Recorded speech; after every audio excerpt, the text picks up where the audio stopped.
Every year, thousands of Americans retire with more money than they ever expected to have and find themselves quietly miserable within 18 months. Not broke, not sick, not dealing with any of the catastrophes they spent decades worrying about and planning against. Just miserable. And when researchers ask them what went wrong, the answer is almost never what anyone expects. That answer is what this entire video is about. Because if you're planning your retirement right now, or if you've already started it and something feels off, what you're about to hear might be the most useful thing you'll come across this year. And it has almost nothing to do with money. Welcome to Settled Living, where we help Americans make smarter decisions about where and how to retire. If you're finding this valuable, please like the video, subscribe, and turn on the notification bell so you never miss what we share next. We produce retirement and senior lifestyle content every week, and we genuinely want you to have access to it. Now let's get into this, because the mistake we're talking about today is so common and so underestimated that most people don't even recognize they're making it until the damage is already done. Here is the mistake. Americans spend extraordinary amounts of time and energy planning for retirement financially, and almost no time at all planning how retirement will actually feel and function as a daily lived experience. They calculate the savings number. They think about the tax situation. They weigh Social Security timing with real care. And then they step out of their final day at work, close the door behind them, and discover that they have absolutely no idea what comes next, not in a financial sense, in an existential one. A retired engineer named David spent 35 years building a meticulous retirement plan, savings targets, drawdown strategies, healthcare cost projections that would have impressed his financial advisor. He retired on schedule, financially ahead of where he'd hoped to be, and within 4 months he was calling his old office looking for contract work. Not because he needed the money, because without the structure, the purpose, the daily rhythm of being somewhere that needed him, he didn't know who he was anymore. His wife gently told him one evening that she'd married him for better or worse, but not for lunch every day. They both laughed, but underneath the joke was something real. David hadn't planned for retirement. He'd planned for the money that would fund it. Those are two very different things. The biggest surprise wasn't what happened after David retired. It was what he never planned for in the first place. The research on retirement well-being has found something consistent and somewhat uncomfortable. The retirees who report the highest satisfaction aren't necessarily the ones who traveled the most, or moved to the most picturesque place, or found the most impressive hobby. They're the ones who maintained or rebuilt a sense of purpose, a reason to get up in the morning that exists outside of financial obligation, something that requires them, something that creates forward momentum rather than the feeling of simply waiting for time to pass. A retired high school history teacher named Beverly spent her whole career feeling slightly exhausted by the demands of her work. She counted down to retirement with genuine enthusiasm and arrived at it with relief. Within a year, she was volunteering at a local museum 2 mornings a week, helping with their educational programs for visiting school groups. She hadn't planned to do that. She'd stumbled into it when a friend mentioned they needed volunteers. But the shift in how she described her days was striking. She went from talking about retirement as something she was getting through to talking about it as something she was living. The thing that changed wasn't her finances or her location. It was having somewhere to be that wanted her there. Now here's where the mistake gets more complicated, because it intersects with one of the biggest decisions most retirees make: where to live. Most people approach the retirement location decision the same way they approach the financial one: rationally. They look at the cost of living numbers. They compare healthcare rankings. They weigh the tax environment. These things matter, and we cover them in detail on this channel. But the purely analytical approach misses something that turns out to be enormously important in practice: how a place feels to live in day after day. Whether it generates the kind of daily life that supports the person you're becoming, rather than the person you used to be. A retired military veteran named Charles spent 20 years moving from base to base, becoming highly skilled at settling into new places quickly and building functional lives in unfamiliar environments. He assumed retirement relocation would be easy for him. He'd done it a dozen times.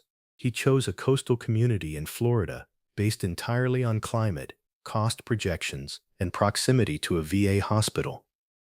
What he hadn't thought about was that he was no longer arriving somewhere with the built-in community of a military installation.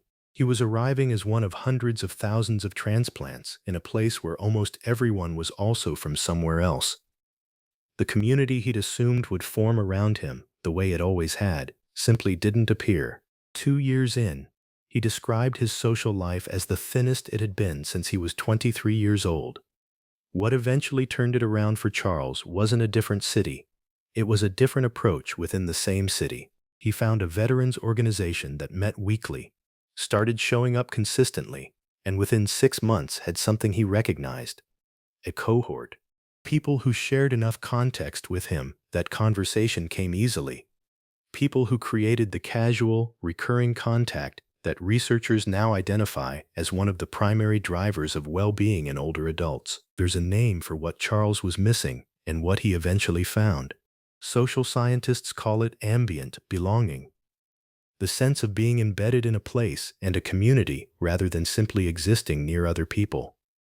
And the research on what it does to health outcomes is striking and worth saying plainly rather than glossing over. Loneliness in older adults.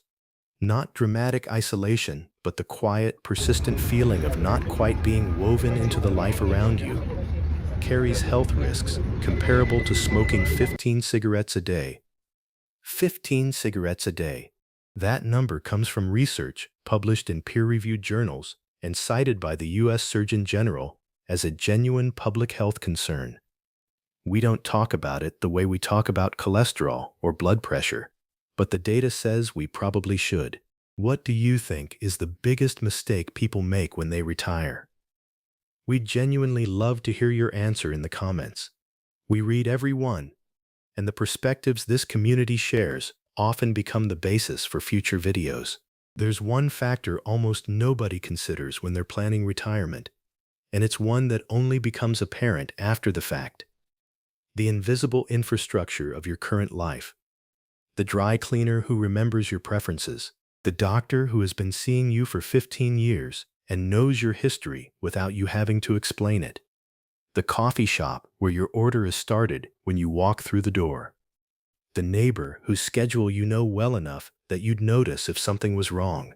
These things feel trivial when you're planning a retirement move. They feel enormous when they're gone. A retired small business owner named Ellen sold her bakery, sold her home of 22 years, and relocated to a Sunbelt community she'd been visiting for winters over the past decade. She loved it in winter. She assumed she'd love it full time.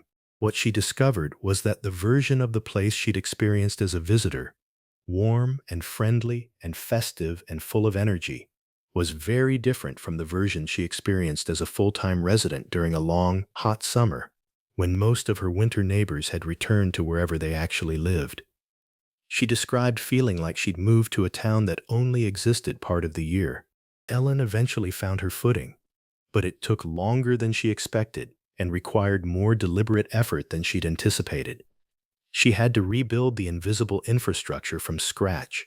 New doctors, new routines, new relationships developed slowly over time, rather than inherited from decades of just living somewhere. If you stopped working tomorrow, who would call you by Wednesday? Not out of obligation, not a family member checking in. Someone who'd call because your presence or absence in their life would actually register. That question is worth sitting with, because the answer tells you more about how retirement will feel than almost any financial projection ever written. The retirees who transition most successfully tend to carry at least one thread of their previous identity into the new chapter. It might be a professional skill applied in a volunteer context. It might be a relationship maintained deliberately across distance. It might be a practice, a routine, a form of engagement with the world that predates retirement and continues through it rather than being severed by it. A widowed retiree named Helen had spent her career as a nurse practitioner. When she retired at 68, she was genuinely ready for the work to stop. But she found a role as a patient advocate volunteer at her local hospital 2 afternoons a week. It cost her nothing, paid her nothing, and required almost no logistical arrangement, but it kept her connected to the identity she'd spent a lifetime building. She says retirement didn't require her to become someone new. It just required her to find a new way to be the person she'd always been. Wallet Hub's 2026 analysis of all 50 states across affordability, quality of life, and healthcare factors found that the places where retirees report the highest overall satisfaction tend to score well across all three categories rather than dominating in one. A place with exceptional climate but limited healthcare access creates a different kind of stress than the one it was supposed to relieve. A place with low taxes but limited social infrastructure can create a financial efficiency that costs something in daily life that doesn't show up on any spreadsheet. Before you retire, or before you make the next big retirement decision, here are 5 questions worth sitting with honestly, not the financial ones. Those come later. These ones first. What will Monday morning look like? Not in the abstract, not on a vision board, but specifically, where will you be at 9 in the morning? What will you be doing? If the answer is unclear, that's the thing to work on. Who will you spend time with every week? Not family visits. Recurring, regular, voluntary social contact. The kind that builds into something over time. Where will you walk?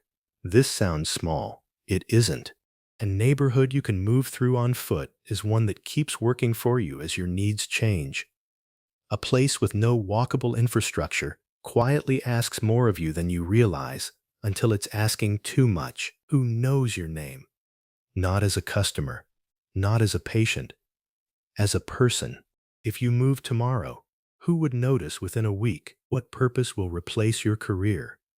Not a hobby, necessarily. A reason. Something that creates the sense of being needed that work provided, often without your ever consciously noticing it was doing so.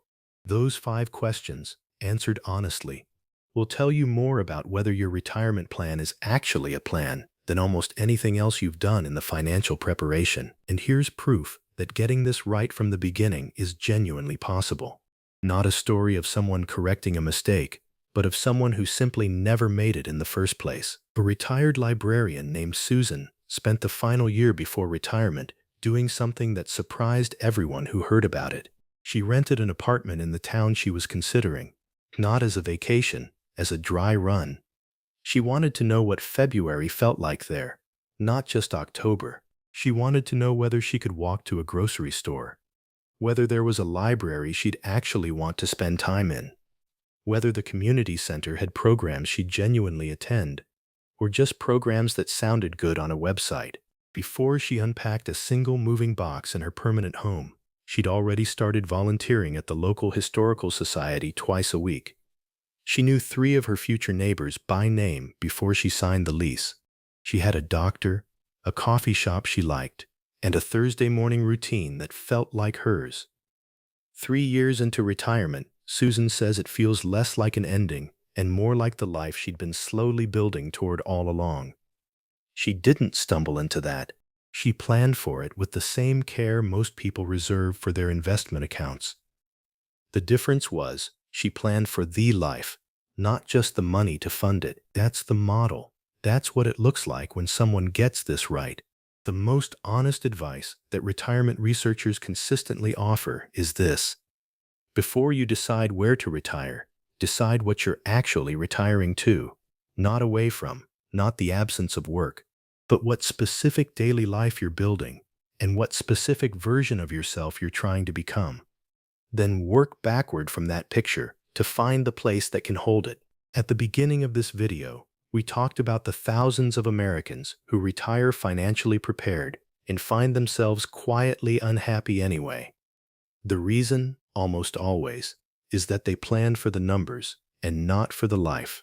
They treated retirement as a destination rather than a practice.